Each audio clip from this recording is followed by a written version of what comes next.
14h30, 15h30, l'heure du crime sur RTL. Jean-Alphonse Richard. Je m'accroche à toute hypothèse et toute possibilité pour retrouver Carole. Et s'ils peuvent m'entendre, tout ce que j'aimerais, c'est qu'elle puisse me faire signe, ou aux parents de Carole, peu importe, mais qu'elle fasse signe si elle peut. Essayer de retrouver Carole, de savoir ce qui s'est passé, où elle est, c'est tout. Je veux dire, c'est mon seul problème.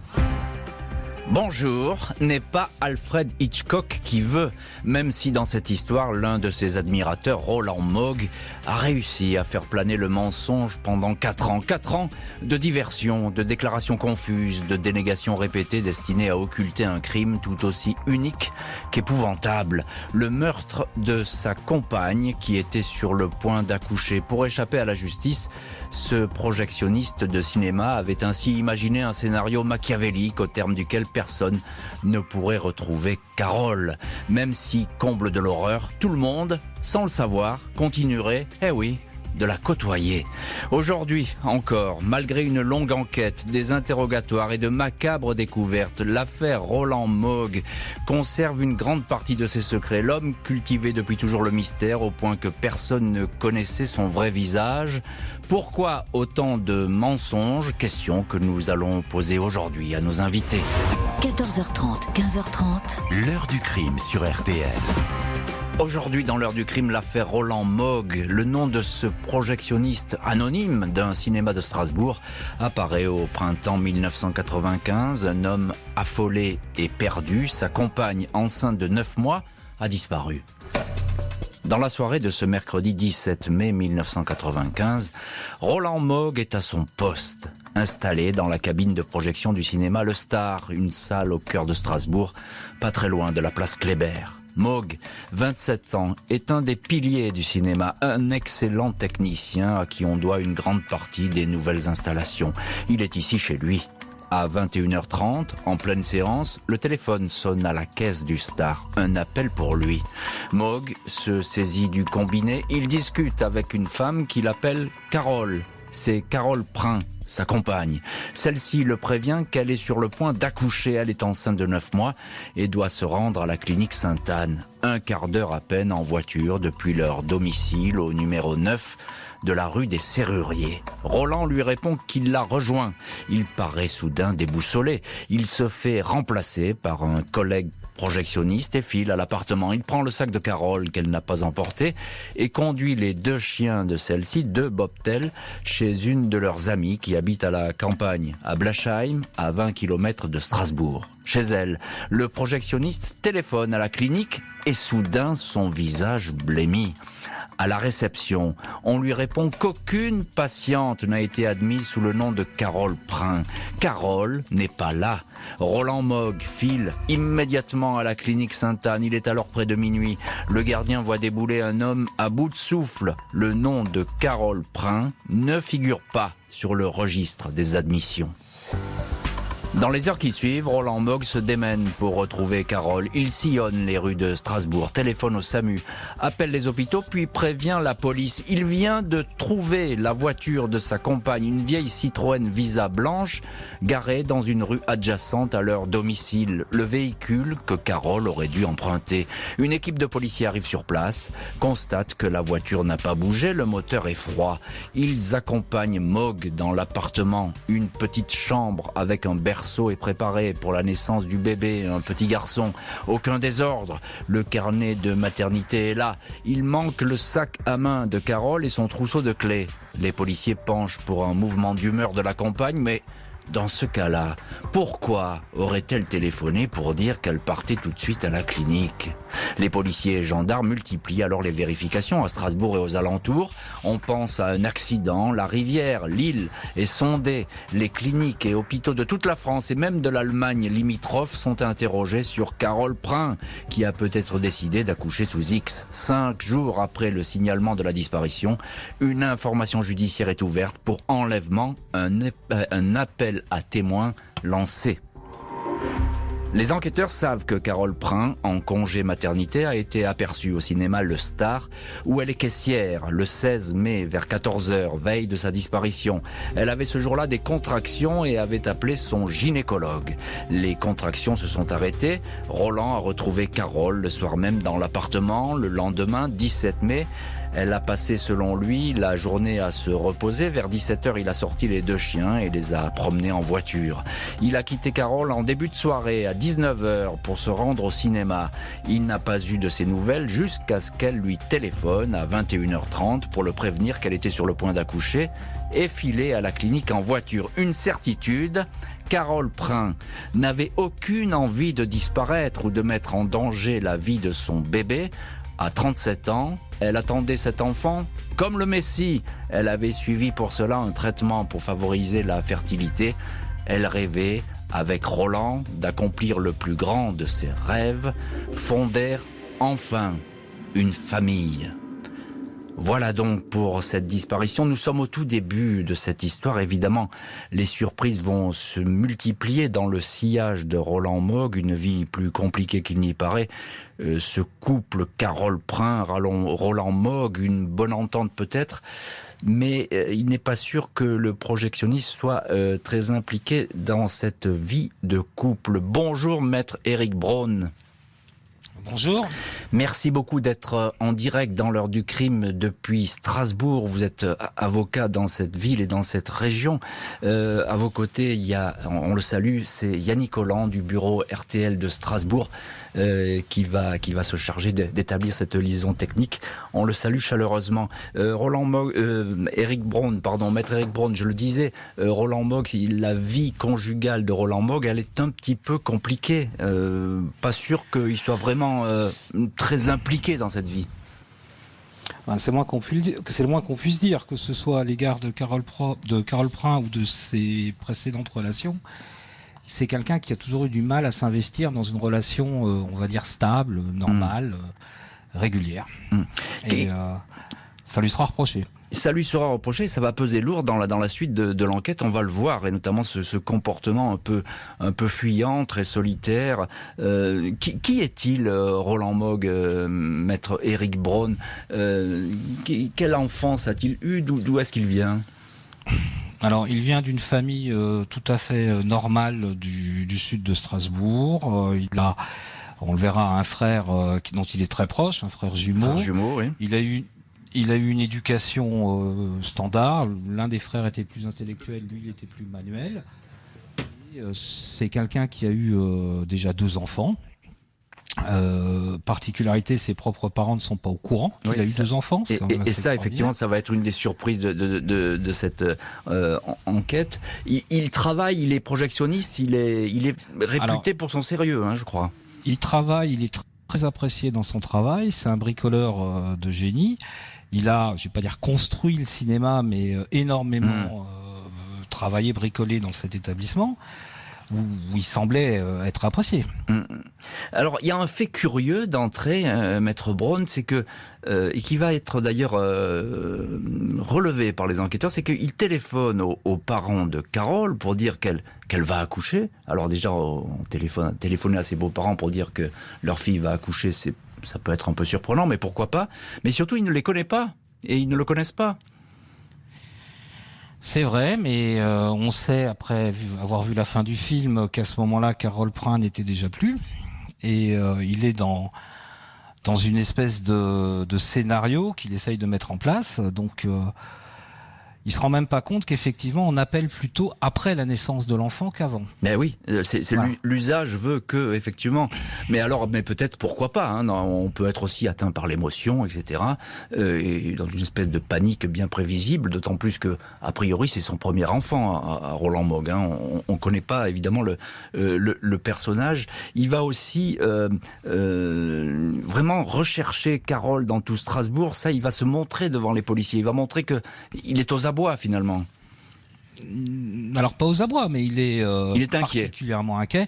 Il essaye de donner l'image de quelqu'un dont l'épouse ou la compagne part accoucher, qui doit rejoindre la clinique et qui disparaît, qui n'a aucune espèce d'explication, et donc il donne effectivement l'apparence de quelqu'un de paniqué, de très inquiet et presque déjà désespéré. Presque désespéré. Alors évidemment, on va pas refaire le film à l'envers parce que ça c'est trop facile, mais tout de même la sœur de Carole, elle va dire, alors est-ce que elle a refait l'histoire, je ne sais pas, mais elle va dire un peu plus tard, elle dira tout de suite, j'ai pensé qu'il était derrière cette disparition, comme si elle sentait que cet homme-là, ce Roland Mogg, il y avait un truc qui allait pas.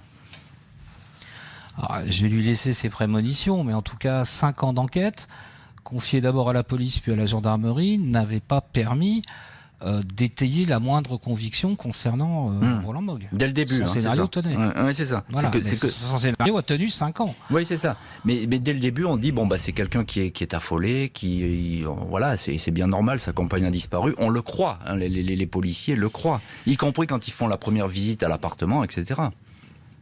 Où on retrouve des affaires de Carole, effectivement, le carnet de naissance, le sac, etc. Et aucune trace de lutte. Et pour cause, puisqu'il ne s'est rien passé dans cet appartement. Oui, et on ne peut pas de toute façon imaginer, parce que ça c'est important à souligner, Maître Braun, c'est que on puisse tuer, ou en tout cas faire disparaître ou séquestrer une compagne qui est sur le point d'accoucher, qui depuis 9 mois porte un enfant. Ça c'est inimaginable. Alors, vous vous doutez bien que des recherches ont été faites dans ce domaine-là, ce n'est jamais arrivé. De mémoire policière en France, on n'a jamais eu une femme qui disparaisse le jour de son accouchement.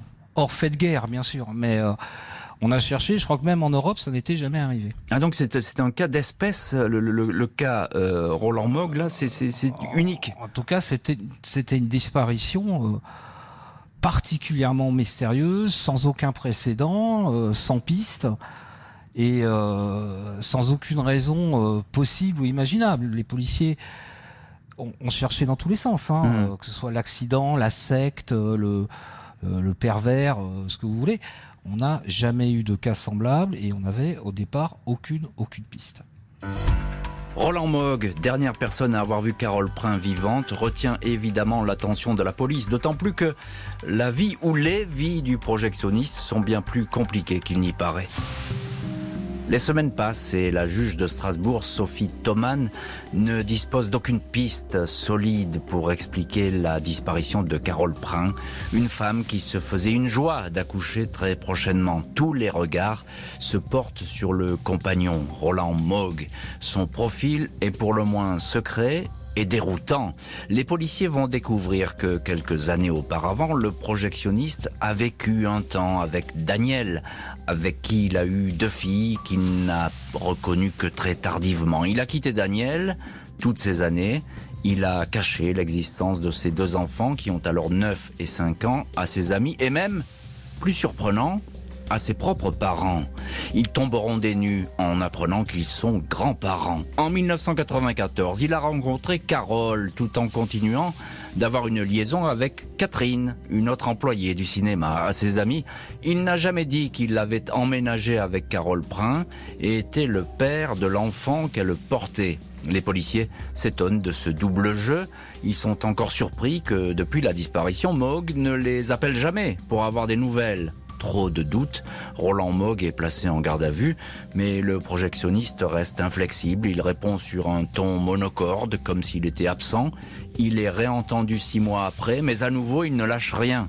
Il reste un simple témoin, même si les enquêteurs voient en lui le suspect numéro 1. Juin 97, 2 ans après la disparition de Carole Prin, la juge décide de lancer une vaste perquisition derrière les murs du cinéma Star. L'enquête a changé de main. La brigade des mœurs de la sûreté urbaine de Strasbourg a transmis le dossier à la section de recherche de la gendarmerie. Les recherches se doivent d'être exhaustive. 2 jours de fouilles sont prévus dans les moindres recoins d'un bâtiment qui compte de nombreuses coursives et des caves. Les sous-sols sont explorés de fond en comble, certaines cloisons sondées, toutes les armoires ouvertes, des meubles démontés. Les entrailles du cinéma ne livrent pourtant aucun indice, à l'exception d'une troublante découverte, des impacts de balles de gros calibre, probablement ceux d'un revolver 357 Magnum. Aucune munition n'est retrouvée. Roland Mogg admet qu'il détient certaines armes anciennes et qu'il pratique le tir sportif dans un club, mais il dément avoir utilisé une arme dans les sous-sols du Star. Il ne possède d'ailleurs pas de 357 Magnum. Même si les enquêteurs font face à une affaire sans cadavre, sans aveu et sans témoignage, ils ne cessent de tourner autour de Roland Mogg. Ils n'ont aucune preuve contre lui. Ils disposent seulement d'un faisceau d'éléments toujours plus troublants les uns que les autres. Les témoignages du projectionniste seraient contradictoires. Les gendarmes, tout comme la famille de Carole Prince, soupçonnent le projectionniste. Tous ont été surpris par son intervention dans l'émission Perdue de vue sur TF1. Lors de son interview, Mogg n'a montré aucune émotion palpable. Il est apparu presque ailleurs et a même parlé de Carole à l'imparfait du subjonctif en déclarant « Carole était quelqu'un qui comptait pour moi ». Les enquêteurs s'étonnent encore que Roland Mogg n'ait jamais déposé plainte. Décembre 98, il est de nouveau placé en garde à vue. Aucun changement d'attitude, il apparaît froid, lointain, sûr de lui, pas d'aveu, mais cette fois, il ne sort pas libre de la gendarmerie. La juge abat son va-tout. Roland Mogg est mis en examen pour homicide. Il est écroué. Maître Éric Braun, vous êtes en direct dans l'heure du crime et on vous retrouve depuis Strasbourg. Je le rappelle, vous êtes l'avocat de Roland Mogg dans cette affaire. Alors je le disais, il n'y a pas de preuves concrètes contre Roland Mogg, contre ce projectionniste. On a l'impression que c'est un coup de bluff de la part de la justice. La juge abat son va-tout, c'est ça ? C'est exactement ça. Il y a eu donc 2 enquêtes, une policière, une de gendarme, la gendarmerie. Le policier qui était un peu un maigret, un peu psychologue, très fin, avait le sentiment que Roland Mogg y était pour quelque chose. Les gendarmes, avec d'autres méthodes, sont arrivés à la même conclusion, mais plutôt au motif qu'il n'y avait pas d'autres explications possibles. Mais pour autant, il n'y avait rien. Et je vais vous donner un exemple. Lors de la dernière garde à vue, celle précédente, donc son incarcération, les gendarmes ont mis une photo de l'appartement qu'occupaient Roland et Carole sous les yeux de Roland Mogg en lui disant « Je sais que ça s'est passé là ». Or lui, il savait bien, et pour cause, qu'il ne s'était rien passé dans l'appartement, et donc du coup, ça l'a refermé. Ouais. Ça l'a réarmé, ça l'a reblindé. Bien sûr. Alors qu'il était peut-être, lors de cette garde à vue, qu'il était peut-être sur le point de craquer. Et il était peut-être fragilisé, effectivement. Alors c'est très important ce que vous dites. Moi j'ignorais ce détail, mais effectivement cette photo, elle explique beaucoup de choses parce que là, il sait de toute façon dans sa tête, Roland Mogg, que ils n'ont rien contre lui et qu'ils sont en train de chercher dans tous les sens pour essayer de trouver quelque chose. Alors il y a évidemment ce cinéma, le star qui revient comme une vedette, j'ai envie de dire, parce que on a l'impression que tout s'est passé là et on verra par la suite ce qui a pu s'y passer. Et il faut bien le préciser, Maître Braun, il connaît par cœur ce bâtiment. Il en connaît les moindres recoins, il y traîne sans arrêt. Il l'a à moitié construit ou reconstruit. Donc il en connaît chaque centimètre carré. Il a investi la cave. Ouais. Il a investi la cave où il fait de temps en temps du tir. Il y passe la plupart de ses journées ou de ses soirées. Je veux dire, il est chez lui. Il est chez lui. Et alors vous parlez du tir, c'est important parce qu'effectivement, on retrouve pas de 357 Magnum qui peut lui appartenir. Il pratique pas au début, non ? Voilà, pas au début. Effectivement, vous avez raison de le souligner, pas au début. En tout cas, il n'en est pas propriétaire. Mais tout de suite, il va sentir que peut-être il y a quelque chose qui risque d'inquiéter les policiers. Dès la première visite des policiers chez lui, il va montrer des armes de collection, je crois. Il va dire, regardez, vérifiez si vous voulez. C'est un comportement qui n'est pas complètement idiot. Vérifier que mes armes n'ont pas tiré. Un tir, ça laisse des traces. Mais c'est un peu maladroit aussi parce qu'on attire la foudre. Quand on veut trop bien faire, finalement, on fait pas très bien. C'est un détail qui m'avait marqué un petit peu dans la lecture de l'enquête. Alors, Éric Braun, venons-en à Roland Mogg. J'ai raconté très brièvement cette espèce de double ou triple vie, on l'appelle comme on veut. Il cloisonne toujours comme ça sa vie, Roland Mogg, parce qu'on a l'impression que personne autour de lui est au courant de quoi que ce soit. Alors, c'est très frappant, et ça va dans 2 sens. D'une part, il cloisonne complètement sa vie. Il a des amis, mais je dirais par groupe d'amis ou par groupe de connaissances, la famille d'un côté, les amis dans tel cadre, ça peut être le cadre sportif, le tir sportif, ou les amis du cinéma. Ces groupes ne se connaissent et ne se fréquentent pas, donc il y a un vrai cloisonnement, mais c'est inhérent à la personne. Et en revanche, dans chacun de ces groupes pris individuellement, c'est quelqu'un de très apprécié, décrit comme serviable. On n'imagine pas faire un déménagement, par exemple, sans que Roland vienne donner un coup de main. C'est ça. Ouais. On n'imagine pas avoir un bricolage, je vais dire n'importe quoi, une machine à laver à réparer, sans que Roland soit disponible. Donc il cloisonne énormément, mais dans chacun de ces groupes, il est apprécié. Il est apprécié, effectivement, on l'aime bien, Roland, on le reçoit, etc. Mais quand même, il y a cette histoire incroyable, ce sont les 2 enfants qu'il a, les 2 petites filles qu'il a eues avec une précédente compagne. Alors là, personne n'est au courant. Personne, même pas ses propres parents. En revanche, quand je vous dis il est apprécié, en revanche, il les assume. Il verse une pension alimentaire. Il les emmène en randonnée dans les Vosges. Mais il n'en parle pas à personne. Il va les reconnaître tardivement. On peut pas dire que ce soit un père très attentionné. Il va partir 2 fois du foyer, Alors, etc. C'était de mémoire, ça fait quand même 20 ans, mais je crois que c'était à la demande de la mère qu'il les avait pas reconnus immédiatement. Mais on peut pas dire que ça soit un père attentionné. On peut pas dire il s'est pas plus investi dans cette relation familiale que les éléments que je vous ai donnés. La même chose qu'un père divorcé, qui les prend un peu pour les vacances, pour les week-ends, qui paye une pension alimentaire, mais qui n'en fait pas état. Il s'est pas investi dans cette relation. Oui, c'est le moins qu'on puisse dire, évidemment. Et Maître Braun, on peut dire que cette attitude, ces mensonges finalement, ces dissimulations en tout cas, ou ces occultations d'un état de fait, ça pèse là dans la décision de la juge de le mettre en examen et de l'écrouer, parce que là, elle se dit c'est un manipulateur, c'est un menteur, c'est un truqueur.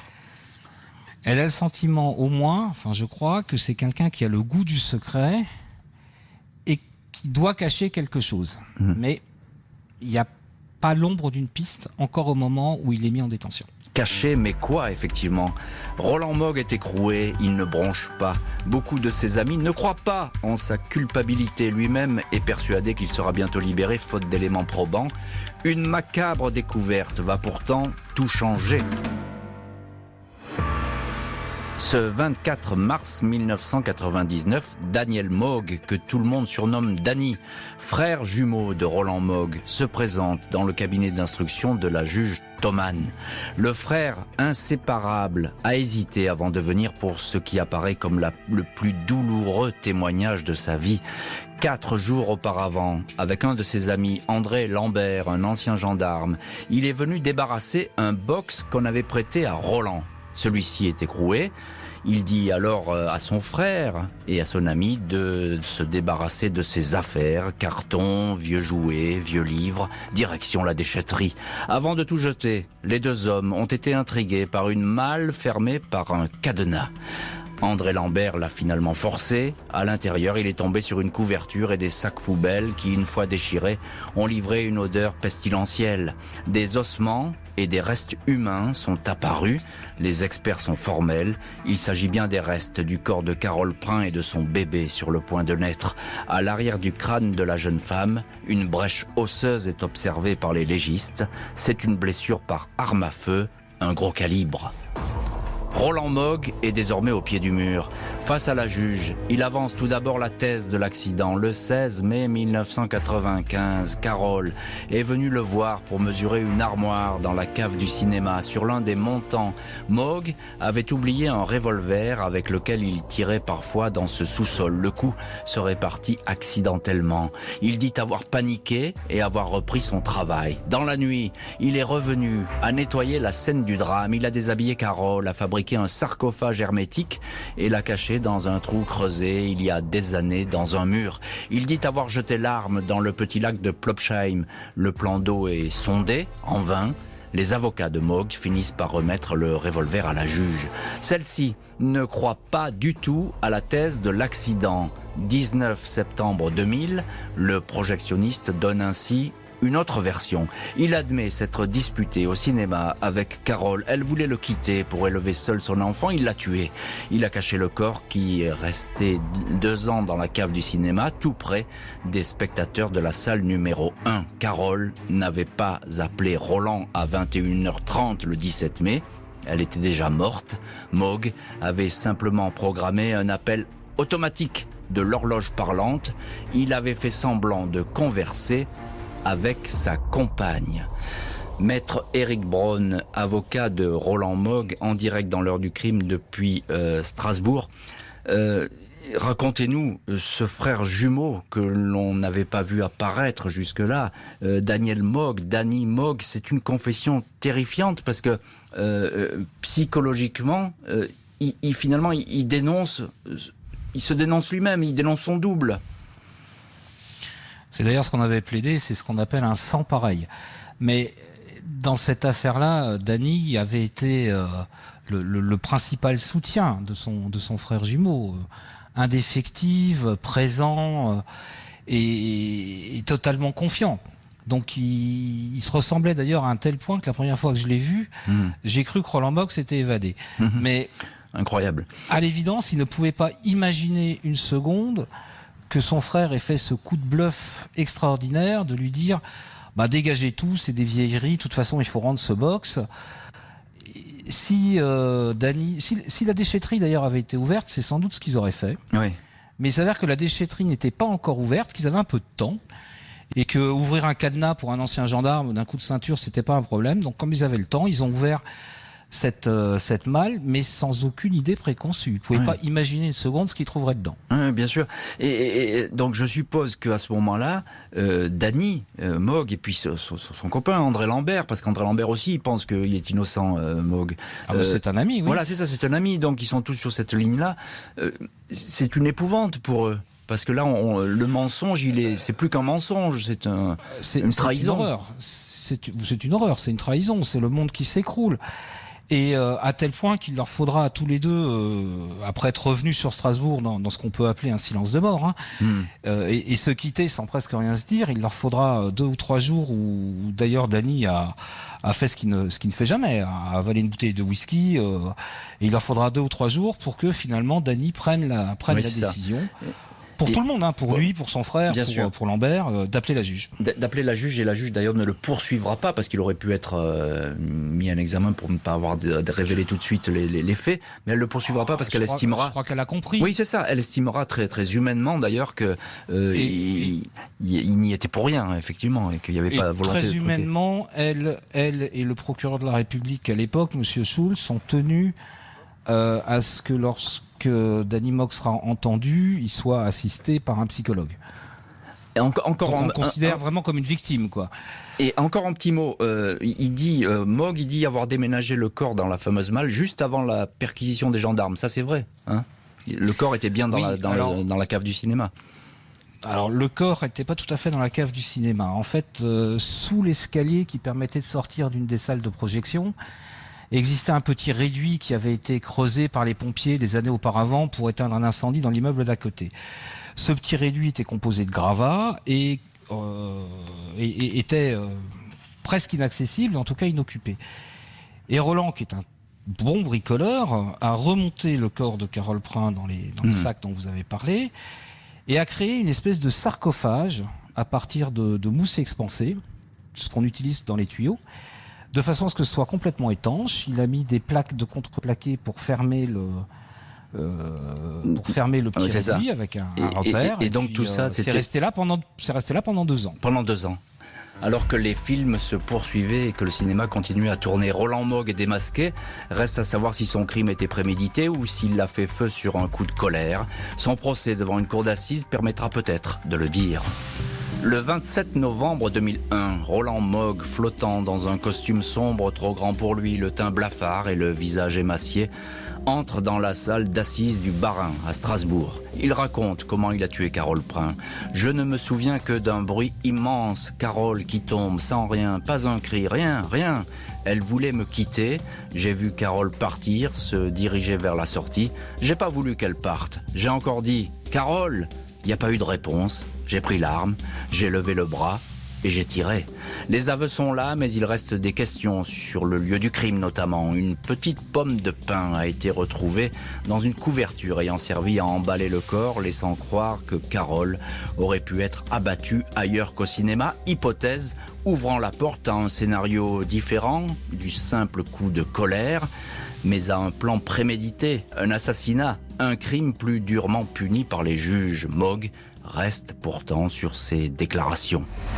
Les psychiatres décrivent l'accusé comme un homme de type antisocial, inaffectif, narcissique, qui n'éprouverait pas de grande culpabilité. Le docteur Henri Brunner estime que Roland Mogg tient à distance tout ce qui est affectif.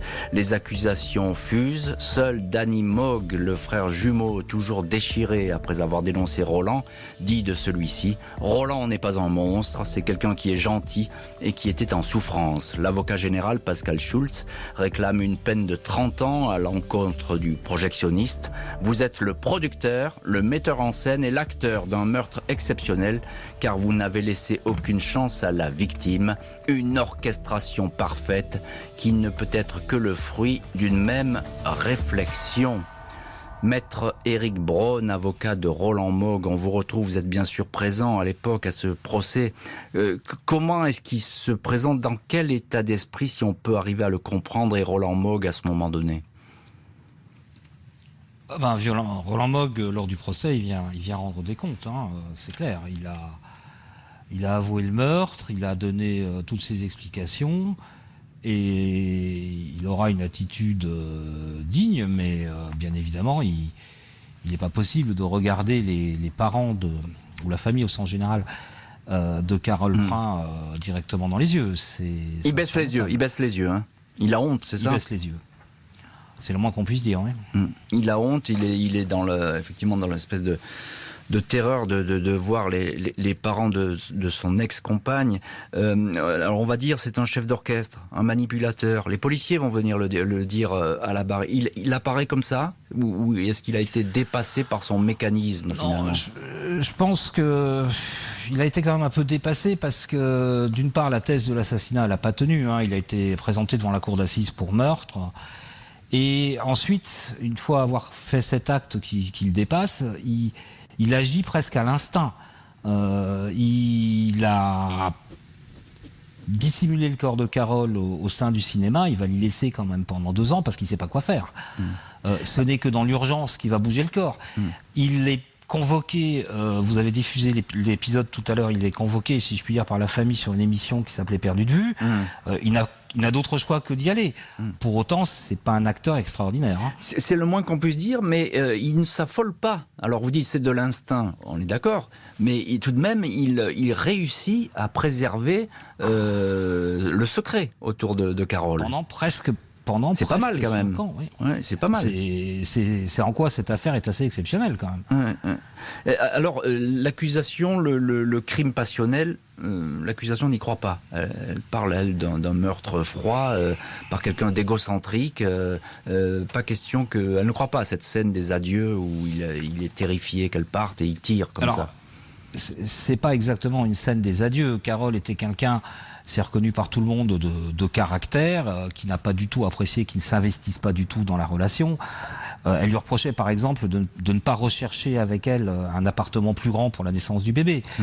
Et donc elle est venue lui dire son fait au cinéma. Et elle est allée jusqu'à le suivre dans la cave où il est allé se réfugier. Vous avez dit qu'il était un peu fuyant. Elle est allée jusque-là pour lui dire ça suffit. Et si c'est comme ça, cet enfant, je l'aurai et je l'élèverai sans toi parce que t'es pas à la hauteur. T'es pas à la hauteur. Et elle a tourné les talons. Et c'est ça qu'il n'a pas supporté. Et il n'a pas supporté ces mots qu'elle lui a lancés, évidemment. Et il a fait feu, en tout cas, c'est ce qu'il raconte à ce tribunal. L'affaire Roland Mogg, le meurtre était presque parfait, mais Roland Mogg va finalement être condamné à 25 ans de prison, assorti d'une peine de sûreté de 15 ans. Il ne va dès lors plus jamais faire parler de lui. Le 7 décembre 2001, après 9 jours de procès, les aveux réitérés de Roland Mogg et le passage de 70 témoins, les parents de Carole Prin, sa sœur et ses proches ont quitté la salle de la cour d'assises sur un point d'interrogation. Selon la famille, Roland Mogg n'aura jamais cessé de jouer la comédie. Tout d'abord au cours de l'enquête, puis ensuite à l'occasion de son procès. Des proches qui n'ont jamais cru à la version d'un meurtre dans le sous-sol du cinéma où seulement d'infimes traces de sang ont été découvertes. L'une des avocates de la famille, maître Jocelyne Klopfenstein, ne croit ni au crime passionnel ni à un homicide causé par la colère. C'est sur le chemin de la clinique que Carole a été tuée, dit-elle. Selon l'avocate, Roland Mogg avait prémédité son geste et s'était muni à l'avance du revolver destiné à tuer la malheureuse. Lors des débats, Roland Mogg dira n'avoir jamais voulu que ce jour-là arrive. Il avait ajouté « Je n'ai pas le souvenir d'avoir voulu faire du mal à quiconque, bien que Carole ait payé de sa vie sa volonté de le quitter. » Roland Mogg a depuis toutes ces années purgé sa peine et il a retrouvé la liberté.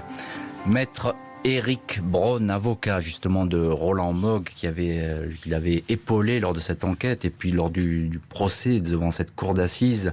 Je citais la partie civile, maître Klopfenstein, qui, avec sa théorie selon laquelle Carole n'a pas été tuée dans la cave du cinéma, c'est quelque chose qui va revenir lors du procès et qui va rester finalement. On se dira peut-être il a fait tout autre chose vu les mensonges qu'il a proférés.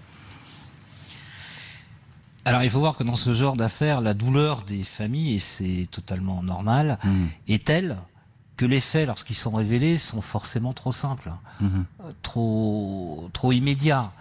Il faudrait qu'il y ait une méchanceté encore plus importante de la part de l'accusé pour satisfaire du côté des parties civiles, et c'est le cas dans beaucoup de procès de ce type-là. Pour ce qui est de cette autre thèse, comme quoi il se serait passé autre chose, j'ai envie de dire pourquoi pas, mais on n'a jamais trouvé la preuve de quoi que ce soit. On a parlé d'une pomme de pin, de traces d'épicéa, on a des experts qui sont venus, et on avait tout simplement un sapin de Noël qui était pendant longtemps au Cinéma Star, et donc effectivement on a pu retrouver une branche d'épicéa et une pomme de pin, une vieille pomme de pin, qui venait de ce sapin de Noël.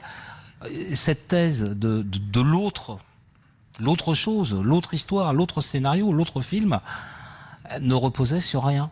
Simplement, c'est jamais assez grave. C'est jamais assez grave, et puis ça repose aussi sur l'attitude de l'accusé, qui a beaucoup menti lors de l'enquête, et on peut dire, il peut continuer à mentir, mais c'est légitime ça. Il a surtout menti par omission. Ouais. En n'avouant rien. Il a avoué les faits en 2 étapes. Là aussi, c'est classique. Une première étape où on parle d'un accident, puis une deuxième étape où il a avoué l'homicide. Voilà. Quelle a été, est-ce que vous l'avez vu, vous évidemment, lors de cette condamnation, mais vous l'avez vu aussi après, quelle a été sa réaction lorsqu'il a écopé de cette longue peine de prison ? D'une part, il s'y attendait. Je vous ai dit, il est venu au procès pour donner ses explications et prendre sa peine, quelque part.